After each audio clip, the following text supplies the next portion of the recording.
तो दोस्तों नमो नारायण। आशा करता हूँ कि आप सब स्वस्थ होंगे, मस्त होंगे। परमात्मा आप पे सदा कृपा बना के रखे। हमारे चैनल के तरफ से आप सभी मित्रों को प्यार भरा राम राम, ओम नमो नारायण। तो चलिए आज आपको सुनाते हैं अष्टावक्र गीता का दूसरा प्रकरण, जो कि बहुत मार्मिक और विद्वानों का उसमें जो है उल्लेख है। संत महात्माओं के बारे में, धर्म के बारे में बहुत अच्छी अच्छी बातें कही हैं। तो आइए आपको सुनाता हूँ और आप श्रवण कीजिए। चलिए, अष्टावक्र ने कहा है कि प्रिय, यदि तुम मुक्ति चाहते हो तो विषयों को विषय के समान छोड़ दो। यदि आप मुक्ति चाहते हो तो विषयों को, जैसे विष होता है ना, उसके समान समझ करके छोड़ देना ही तुम्हारी भलाई है। छोड़ दो और सक्षम, सर्व सरल, दया और संतोष, सत्य को अमृत के समान सेवन कर लो।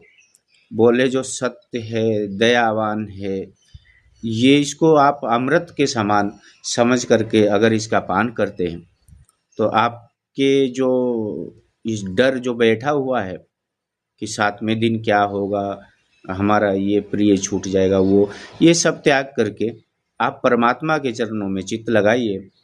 तो शरीर तो किसी का अमर नहीं है, पर जीव आत्मा को कोई मार नहीं सकता है। हमारा कर्म जो इस शरीर से होता है तो शरीर तो यहीं नष्ट हो जाता है। वो किया हुआ कर्म जीव आत्मा भी भोगती है।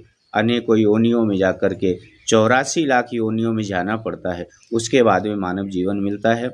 तो एक घड़ी आधी में पुनियाद, तुलसी संगत साध की कटे कोटि अपराध। तो इसी क्रम में प्रिय अष्टावक्र आयु में कम होते हुए भी विद्वान हैं एवं गुरुपद आसीन है। राजा जनक विषय भाव से जिज्ञासा कर रहे हैं, इसीलिए अष्टावक्र ने प्रिय शब्द से संबोधित कर कहते हैं कि यदि तू मुक्ति चाहता है तो इन विषयों का त्याग कर दे। ये जो आकर्षण है, आकर्षण का केंद्र है, कोई किसी को देख करके मोहित हो जाना, ये सब आप त्यागो। मोहित होना है, आकर्षित होना है तो परमात्मा के तरफ होइए, जिससे तुम्हारे कुटुंब का भी भला होता है।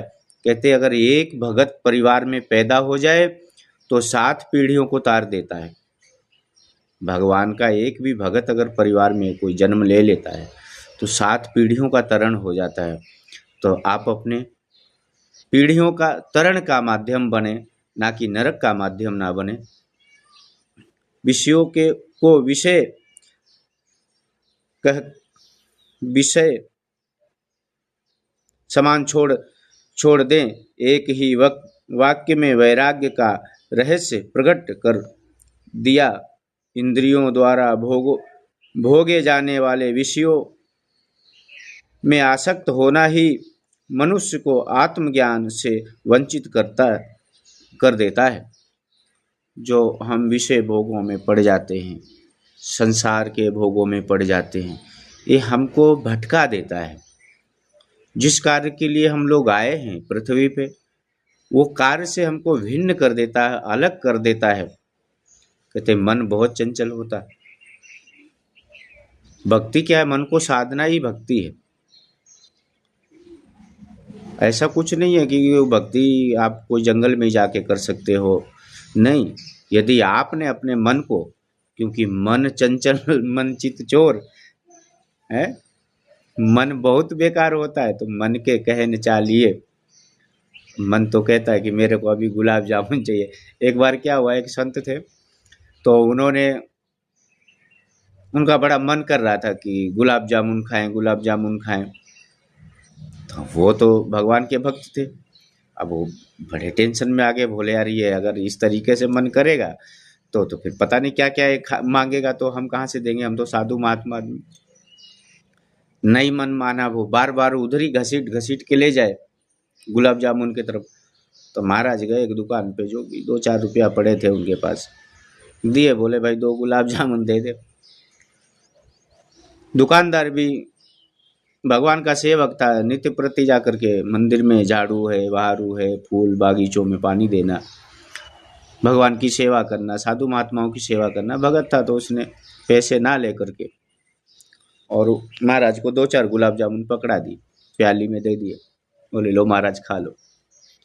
महाराज ने सामने लाया तो बोले देखा है यार, बोले इसको खाए कि नहीं खाए, खाए कि नहीं खाए, अगर खाते हैं तो साला ये फिर मांगेगा, अभी तो इसने दे दिया फिर कौन देगा। महाराज ने क्या किया, एक गोबर में खूब उनको लपेटा, लपेट के बार बार मुंह के सामने ले जाए तो फिर ऐसे कर दे। तो ये मन जो है ना, ये विषयों का भोग के लिए बना है और इसको साधना ही साधुता है, इसको साधना ही परमात्मा को प्राप्त करने के बराबर हो जाता है। मन को साधना, इंद्री को साधना, वो स्वयं साधु हो जाता है। वांछित रखता है विषय केवल शरीर और मन को ही तुष्ट करता है, आत्मा को नहीं। फिर भोग कभी वासना लुप्त नहीं होता बार बार उठती है, वह अनेक जन्मों तक चलती रहती है।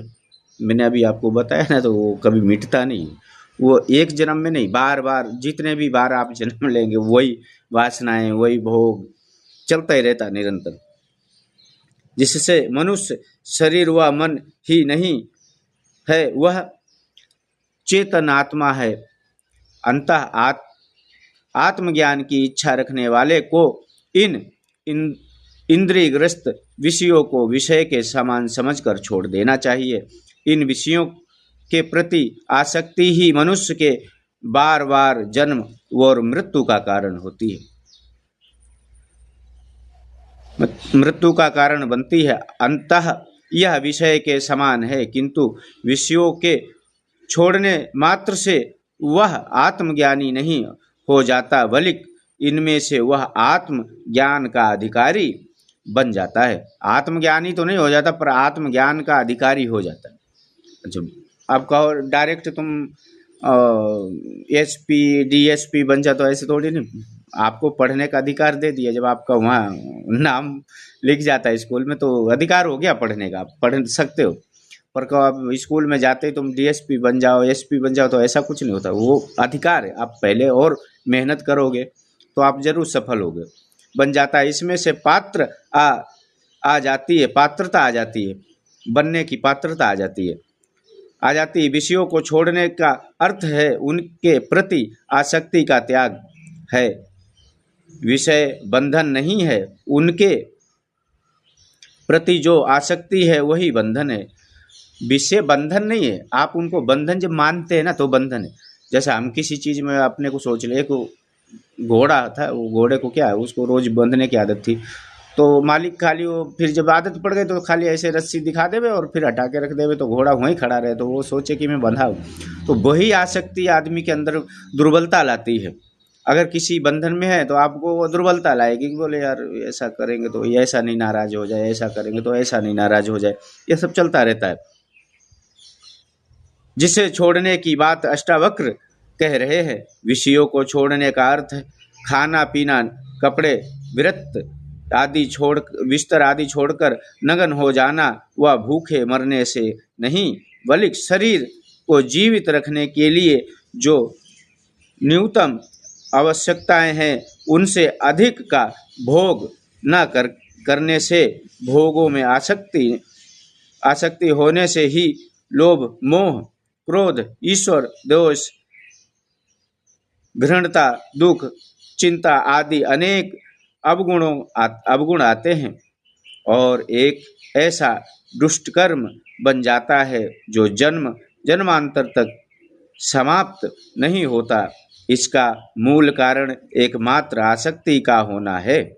आसक्ति त्याग से नहीं, इन समस्त बुराइयों से बहुत मुक्त हो जाता है तथा ज्ञान का अधिकारी बन जाता है। अष्टावक्र ने आगे कहते हैं कि केवल मनुष्य के त्याग से मुझे पात्रता उपलब्ध होगी, तू सतगुरु ग्रहण करने का पात्र बन जाएगा। मतलब गुरु बनाने का पात्र बन जाएगा। जब आप दुर्गुणों को, जैसे आप दारू पीते हो, दारू छोड़ दिया मांस मछली छोड़ दिया तो आप गुरु बनाने के अधिकारी हैं। अब ये थोड़ी नहीं आप सब मजे ले और अपने को भगत भी बताएं, ये नहीं है, ये इस ऐसा नहीं चलता है। अमृत जड़ उड़ने से वह अमृत भी विषय बन जाएगा, इसलिए पहले अंतःकरण को स्वच्छ कर तभी सद्ज्ञान का प्रभाव होगा, वरना वह ज्ञान भी विकृत हो जाएगा। अंतःकरण स्वच्छ होने पर तू क्षमा, सरल, दया और संतोष एवं सत्य रूपी अमृत को उसमें भरकर सेवन कर, तभी तुझे आत्म का लाभ मिलेगा। यह विषय नित्य है, यद्यपि यह तथा क्षमा, सरलता, सत्य आदि शाश्वत है। तू बोले तू शाश्वत है, एक भगवान का ही अंश है, पर खाली अपने को पहचानने की जरूरत है। हम सब भगवान हैं, सबके अंदर परमात्मा विराजमान है। भाई आत्मा जब तक भगवान अंदर बैठा है तभी तक तो हम बोल रहे हैं, चल रहे हैं, खा रहे हैं, पी रहे, सब कर्म कर रहे। जिस दिन आत्मा बाहर गई उस दिन खाना पीना, बोलना चलना सब बंद हो जाता प्यारे। नित्य के भोग को छोड़कर नित्य शाश्वत का सेवन करे तो तू अमृत को उपलब्ध होगा। विषय त्याग से देह के प्रति जो झूठ तथ्य हो गया है वह छूटेगा, तभी आत्मा साथ तदापि स्थापित होगा। भोगों के प्रति आसक्ति का त्याग ही वैराग्य है। वैराग्य तो बिना त्याग के होता नहीं। हाँ, एक बार वैराग्य सबको होता है, वो शमशान में जा कर के वहाँ बड़ी बड़ी बातें करेंगे, बोले यार कितना अच्छा आदमी था, चला गया, बहुत अच्छा था, किसी को कुछ बुरा करता नहीं था, बुरा कहता नहीं था, यार क्या है, राम नाम सत्य है, सब बाकी मस्त है। तो जब याद करने से कुछ नहीं होता, वो जीवित में अगर ये सोच लिया ना राम नाम सत्य है ही, तो आपकी कुछ बात बन सकती है। सुखी जीवन पाना चाहते हो, समृद्ध जीवन पाना चाहते हो तो काम सब करो, आसक्ति मत रखो। काम तो करना ही पड़ेगा, बिना काम करे तो देखो कोई काम चलता नहीं। कर्म के बिना नर अधूरा होता है, पर कर्म ऐसा करो ताकि तुम्हारे जन्म जन्मांतरों तक तुम्हारा नाम रहे, ना कि ऐसा कर्म नहीं करो कि साला मरने के बाद 4 लोग गाली देवे। तो अष्टावक्र अब राजा जनक को अपने स्वरूप का बोध कराते हैं। तो आज की कथा इतनी ही थी, तो आगे जो है कल आपको सुनाएंगे। ये तो आज अपलोड हो जाएगी और आगे की कथा कल सुनाएंगे। तो आप सभी मित्रों से कहना चाहता हूँ कि आप लाइक, सब्सक्राइब, शेयर और कमेंट अवश्य करें ताकि हमारा हौसला बढ़ता रहे और आप सभी का प्यार हम तक पहुँचता है, बहुत अच्छा लगता है। जय गुरु महाराज।